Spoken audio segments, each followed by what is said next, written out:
자평진전이나 적천수에 자주 나오는 명조입니다.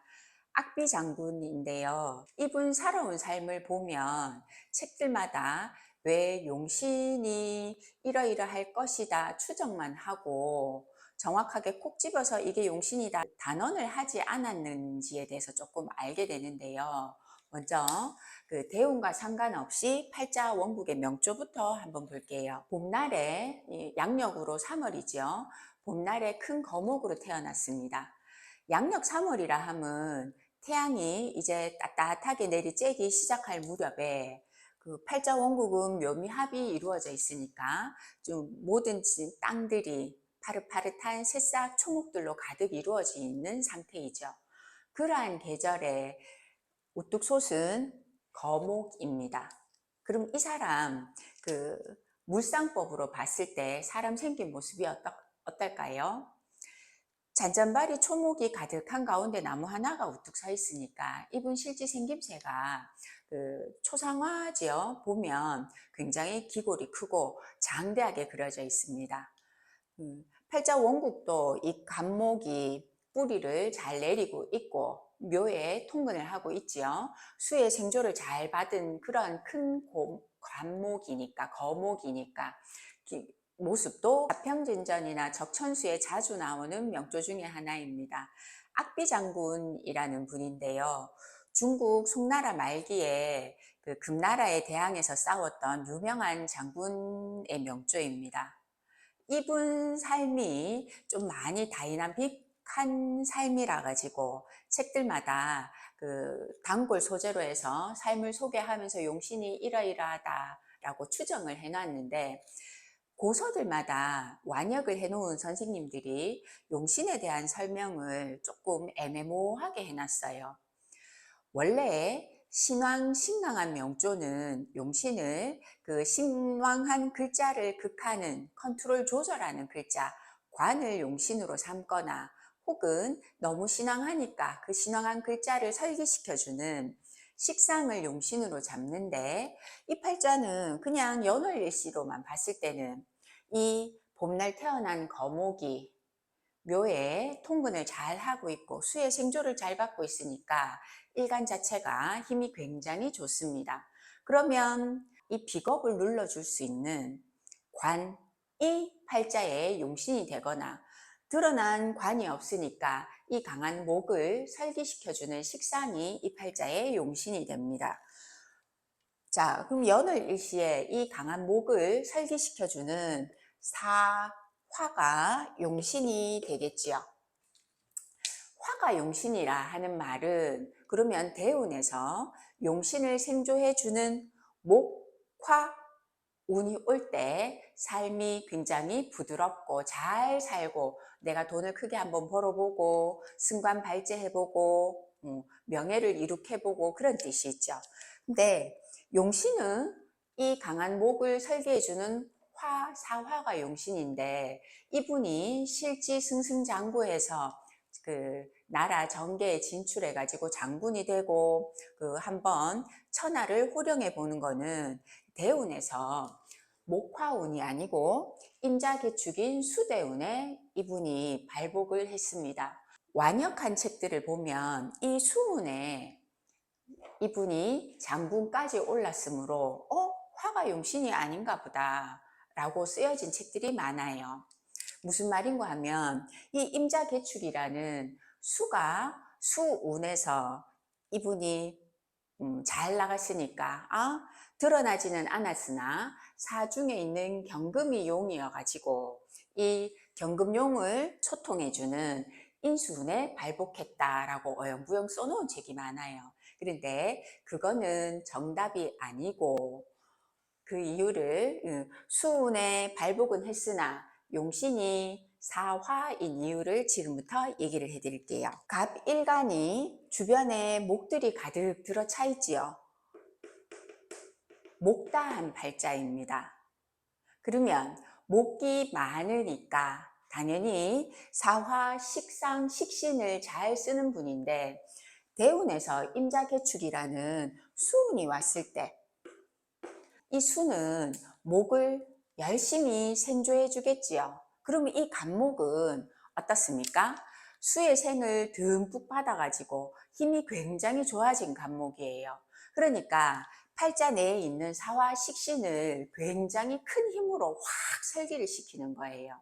임자개축 수운에 이 수가 사화를 극을 하지 않고 수가 수생목해서 목생화 생생생이 순행으로 이루어져 가지고 임자개축 때문에 장군까지 하신 분입니다. 만약에 이 팔자가 목이 목다하지 않고 목이 한 개만 존재했다면 임자개축 대운에는 이 수가 목을 통해서 화를 생하는 모습이 아니고 수생목은 하되 이 수가 직접적으로 사화 불을 꺼트리기 때문에 이때는 목이 한 개였다면 임자개축 대운에는 이분이 장군이 되는 게 아니고 우리가 조금 흔한 말로 불량배, 양아치의 모습을 살게 됩니다. 그래서 이 팔자는 사화가 용신입니다. 자, 그리고 또 한 가지. 봄날에 3월 달에는요, 이제 새싹이 파릇파릇 올라와 가지고 그 초목이 잔디가 무성해질 무렵이지요. 수의 생을 잘 받으니 을묘라는 글자는 물을 머금은 풀, 잔디기 때문에 습하다 할 때 그 습목입니다. 그런데 갑이라는 목은 양목이에요. 햇빛을 듬뿍 받아가지고 나무 껍질이 굉장히 딱딱하고 건조해져 있죠. 갑은 양목입니다. 그런데 이 수의 생을 잘 받은 습목에 갑이 통근하고 있고 또 일지에서 자수생을 잘 받은 갑이라 가지고 이 갑목은요 양목이라기보다는 습목에 가깝습니다. 그렇다면 이 팔자의 용신은 뭐가 돼야 돼요? 이 갑목이 습목이니까 햇빛을 듬뿍 양기를 받아가지고 수분을 자꾸 증발시켜야 되겠죠. 그래서 또한 사화가 용신입니다. 원래 용신이라는 글자는 팔자 사주 연월 일시 8글자 중에서 용신을 찾는 거지 드러나지 않는 글자에서 용신을 찾으면 안 됩니다. 따라서 드러난 글자 중에서 사화가 용신이다 혹은 용신을 잘못 짚어도 잘 몰라도 혹은 기토가 용이야 아니야 임자개축 때문에 대발했으니까 수가 용인 것인가 이런 말은 있을 수 있어도 그 드러나 있지 않은 글자 뭐 예를 들면 사중의 경금이 강한 비겁을 눌러주니까 경금이 용이야 이런 것들은 용신을 잘못 잡는 겁니다. 이분 살아온 삶을 한번 볼게요. 이분이 그 묘미합 굉장히 신앙신강하지요. 원래 월에서 이렇게 양인이 굉장히 힘이 강하면 양인은 원래 뭐든지 다 부러뜨리는 별입니다. 양간, 갑, 병, 무, 경, 임 소양이죠. 그 양간의 겁재는 양인살이라고 하고 을정기신계의 겁재는 양인이라고 표현을 하지 않죠. 그래서 양간의 겁재는 양인살이어 가지고 내가 가진 좋은 별들을 다 부러뜨린다라는 뜻이 있으나 음간의 겁재는 그냥 재물만 겁탈한다의 겁재입니다. 이 팔자는 을묘 겁재 양인이 힘이 너무 좋아가지고 초년 시절에 뭐든지 좋은 것들을 한번 부러뜨리고 지나가야 돼요. 그래서 이분이 실제 어떻게 살았는가 하면 태어나자마자 이분 고향이 황하강 근처였대요. 그래서 태어나자마자 그 고향 황하강 근처가 범람을 해가지고 고향이 쑥대밭이 됩니다. 그 와중에 이 악비 장군의 아버지가 그 물에 떠내려가서 익사를 하게 돼요. 당연히 그 엄마가 악비 장군을 혼자 그 고향 땅에서 키울 수가 없어서 악비 장군을 데리고 다른 지방으로 이주를 해서 악비 장군을 키우게 됩니다. 이렇게 태어나자마자 불우한 그 시절을 보내는 이유는 월에 을묘 겁재 양인이 힘이 너무 좋아서 내가 가진 것들을 한번 부러뜨려야 되는데 대운에서도 그 갑인이라는 대운 비견이죠. 뭔가 분배 분탈사가 일어나야 됩니다. 그래서 이런 대운 갑인을 쓰지 않아도 태어나자마자 을묘라는 그 글자를 써도 당연히 분배 분탈이 일어나야 되는 과정을 거쳐야 되겠죠. 그 부모님 돌아가시고 다른 지역으로 옮겨가서 공부를 하는데, 갑이는 이 용신 사화를 형을 하기는 하나 형 하는 가운데 생을 어설프게 하지요. 그래서 열심히 다른 사람들과 치열하게 경쟁하면서 문무를 경비합니다. 개축 때문에 이분이 19살 무렵쯤에 자원 입대를 해가지고 그 전쟁터에 나간대요. 이 무렵에 나가자마자 전쟁터에서 계속 공을 세우고 승승장구를 하는 와중에 임자대운까지 장군에 오르고 그 조정에 두각을 나타내게 돼요. 근데 모든 인간사가 내가 혹은 어떤 사람이 두각을 나타내면 그 사람을 시기 질투하는 사람들이 반드시 생기기 마련이겠죠. 이분이 너무 잘 나갈 때, 그때 송나라 조정에서는 그 이분을 시기 질투하는 사람, 세력을 견제하는 사람이 있었는데, 악비 장군은 그 송나라를 침범하는 금나라에 항상 대항해서 싸웠으니까 늘 국본론을 주장하는 분이었고, 그때 뭐 그 당시에 그 재상 중에는 진회라는 재상이 아니야, 자꾸만 싸워서 전력을 소비시킬 필요는 없어, 화친을 하자, 뭐 이런 세력들 간에 세력 다툼이 있었대요. 그런 와중에 이 악비 장군이 신의 대운 들어서면서 이제 다른 세력들의 모함을 받아서 감옥에 투옥이 됩니다. 이때 신의 대운 언제 감옥에서 독사를 당하는가 하면 세운에서 신유년이 오는데 요 해에 그 독사를 당한대요. 신의 대운 신유년에 죽는 이유, 항상 대운보다 팔자를 볼 때는 팔자 원국을 해석을 먼저 해야 돼요. 이렇게 양인이 중중하니까, 세력이 크니까 이 양인을 눌러주는 관이 용이다라고 생각을 실지하게 되는데, 신왕한, 신강한, 힘이 좋은 팔자는요, 양인을 합살하는 그런 운의 대흉사가 일어납니다. 사중에 경금이 묘와 은밀히 암합을 하죠.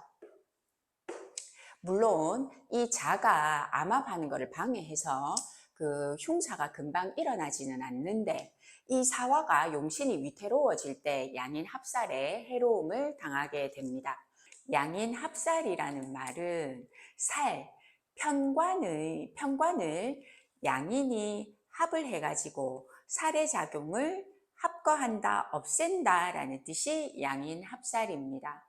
신약한 팔자는 편관이 일간을 너무 괴롭히는 게, 일간이 두드려 맞는 게 힘드니까 양인이 와서 편관을 합해서 합거하는 게 신약한 팔자에는 길 하나, 신왕신강한 팔자는요, 내가 비겁이 너무 중중해서 강하니까 이 비겁을 눌러주는 관이 좋습니다. 이때 누르는 관 중에서도 정관은 좋으나 편관은 신왕신강한 팔자에는 구별을 조금 해야 돼요. 자, 예를 들어서 이런 명조가 있을 때, 지금 여기서도 묘월 을묘라고 해볼까요? 을묘월에 갑인일주. 그럼 비겁이 굉장히 강하죠. 비겁을 극해주는 신정관은 이 을신충으로 비겁을 바로 날리니까 신정관은 반드시 길성이 됩니다. 그런데 이 신왕한 이 갑인이 일주가 편관이 오면 을겁제와 경이 을경합을 하게 되죠. 양인을 합살합니다. 이때 내 일간이 신왕하면 이 을경합은 반드시 흉으로 작용하게 됩니다. 그러면 그냥 경이 와서 을 한 개를 합하면 흉한 작용만 일어나는데, 완전히 신왕신강한 명조가 양인 합살에 큰 해로움을 당할 때는 경이 달고 오는 지지글자가, 예를 들면 경신 이렇게 와가지고 이 을묘를 꼼짝 못하게 묶을 때 이때 양인 합살이 이루어지는데 신앙할 때는 이런 모습에서는 대흉이 되고 일간이 갑인이 아니고 갑신이라고 할까요? 일간이 굉장히 신약하지요. 갑신만 보면. 그랬을 때 을을 하나 지웁시다. 자, 요렇게 묘월에 갑신일 줄 알면 묘 중에 을과 신 중에 경금이 요렇게 합이 되죠. 요럴 때 양인 합살은 팔자에서 굉장히 길하게 쓰입니다.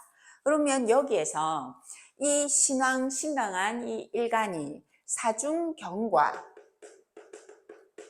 이 묘중을 혹은 천간에 있는 이 을이 이렇게 암합을 하지요. 이 양인 합살은 이 대흉으로 작용하기 때문에 이 사람이 죽는 모습은 흉사로 죽는 거예요. 근데 야가 일간이 굉장히 허약했다면 이 양인 합살은 길하게 쓰이는 겁니다. 신의 대운, 자, 천간 신이 을신충을 해가지고 그냥 겁재를 하나 제하는가 싶은데 이 해라는 글자가 와서 용신을 충해요. 그러면 원래 용신이 충하거나 합거당할 때 여러 가지 힘든 일이 다발하죠. 그런 와중에 세운에서 유가 와가지고 신유가 와가지고 이 유가 사와 합을 하면서 이 유가 어떻게 됩니까? 아니, 사가 어떻게 됩니까? 사유 합금으로 바뀌지요. 용신이 합거되는 모습입니다. 또한 유라는 글자가 이 묘미합을 한 번 더 흔들어 놓습니다. 너무 대세인 이 목을 유가 와서 건드리니까 일종의 왕자 충발 작용이 일어나요. 용신이 합거되고 대운에서 용신충을 하는 바람에 이분이 그 죽는 모습이 흉하게 죽습니다. 독살당하지요. 자, 원국에서 신왕 신강한 팔자가 양인 합살이 되어 있으면 어쨌거나 죽을 때 모습은 굉장히 흉하다. 꼭 기억하세요. 그 내적으로는 어떻게 살았는지 한번 볼게요. 19, 20살 무렵에 입대를 하는데 입대하고 승승장구하면서 이분이 일찍 장가를 갑니다. 연월 일시에서 일찍 오는 미토 정제를 이분이 만나서 결혼을 하는데 결혼을 한 이 미토 정제가 오랫동안 안방을 지켜주는가 그거 아니고 이분이 당연히 전쟁터를 막 누비고 다녔으니까 처가 안방을 조금 지키기도 싫었을 거예요. 미토가 친구인 묘와 합을 하면서 어떻게 됩니까? 합목이 되죠. 목은 내하고 똑같은 글자니까 똑같은 오행이니까 분탈사가 일어나야 돼요. 내 처가 내 친구하고 합을 해가지고 도망가 버렸어 라는 뜻이 생기므로 이 미토처는 그렇게 날아가고 갑일간이 이제 대문 밖에 기토정제와 합을 하고 있어요. 그러면 이 미토정제가 날아간 이후에는 기토정제를 다시 찾아가지고 합을 하고 있으니 안방에 데리고 들어와야 되는데 이 악비장군은 그 처가 사라진 이후로는 그냥 주색, 뭐 말 그대로 풍류를 즐기는 분이었지 새로 다른 여자를 안방으로 데리고 들어오지는 못했어요. 그 이유가 그 월에 있는 이 을 겁재가 항상 기토를 극하니까 이분은 이게 내 짝임에도 불구하고 야가 너무 야를 극해서 못 살게 구니까 일종의 군겁증제죠. 풍류는 즐기는데 주색은 즐기나 여자를 그 안방으로 데리고 들어올 생각은 못해요. 원래 이러한 명조 구조가 철을 놔두고 늘 다른 여자가 좋은 여자가 없나 두리번거리는 남자 명조 그런 명조예요. 바람을 조금 어쩔 수 없이 내지는 좋아서 찾아다니는 모습이 이러한 모습입니다. 바깥에서 봤을 때는 무물을 겸비한 굉장히 괜찮은 사람인데 이분이 여자를 안방으로 데리고 들어와서 그 살림을 차리고 살아보고 이런 거에는 관심이 전혀 없었다고 합니다. 그 이유는 을 때문에. 자, 그리고 이분이 그렇게 주색을 좋아하고 풍류를 좋아하는 이유는 요 해묘미 목국을 기준으로 했을 때 자수는 뭡니까? 연살이죠. 도화살. 일지에 이 일지는 배우자 궁이기도 하지만 내 몸에 달고 있으니까 내가 쓰는 거기도 해요. 내 일지가 연살 도화살이니까 풍류주색을 좋아한다라는 뜻이 생겨난 겁니다. 근데 악비 장군이요. 그 재물, 재산 이런 거에는 큰 애착은 없었대요. 그 군겁쟁제의 모습이겠죠. 그 전쟁에 나가가지고 승리를 해가 뭐 그 포상금 이런 것들을 받으면 그것들을 휘하한테 이렇게 나눠주는 거를 굉장히 좋아했대요.